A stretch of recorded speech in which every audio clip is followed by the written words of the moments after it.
আপনারা সকলেই নিশ্চয়ই অবগত আছেন প্রাথমিক ও মাধ্যমিক বিদ্যালয়ের শিক্ষার্থীদের জন্য গণপ্রজাতন্ত্রী বাংলাদেশ সরকার কর্তৃক বিনামূল্যে পাঠ্যপুস্তক সরবরাহ করা হয়ে থাকে। বছরের শুরুতেই নতুন বই পেয়ে কোমলমতি শিক্ষার্থীদের মন উৎফুল্ল হয়ে ওঠে, কিন্তু কতিপয় অসাধু চক্র শিক্ষার্থীদের মাঝে বিনামূল্যে বিতরণের পুস্তক অবৈধ মজুতদারির মাধ্যমে খোলা বাজারে বিক্রয় করছে।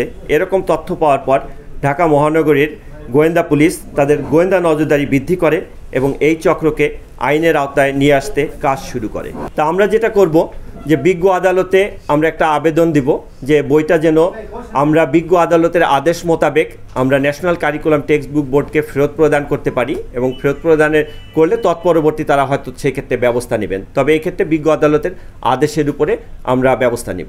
আমাদের কাছে প্রাথমিক তথ্য যেটা, সেই তথ্য অনুযায়ী যেটা আমরা জানতে পেরেছি এ পর্যন্ত জিজ্ঞাসাবাদ করে, যে বইগুলো সাধারণত যে প্রসেসে করা হয়, ন্যাশনাল কারিকুলাম টেক্সট বুক বোর্ডের এখানে উৎপাদন বিতরণ এবং নিয়ন্ত্রণ নামে একটা শাখা আছে, যে শাখা থেকে যথাযথ যে ওপেন টেন্ডারের মাধ্যমে কার্যাদেশ প্রদান করা হয় বিভিন্ন প্রেস বইগুলো ছাপায় এবং বাঁধানোর পরে এই মাউসির মাধ্যমে সেটা বিতরণ, অর্থাৎ সেই ডিস্ট্রিক্ট লেভেলে জেলা লেভেলে যে জেলা শিক্ষা অফিসারের কাছে সাধারণত প্রেরণ করে থাকে।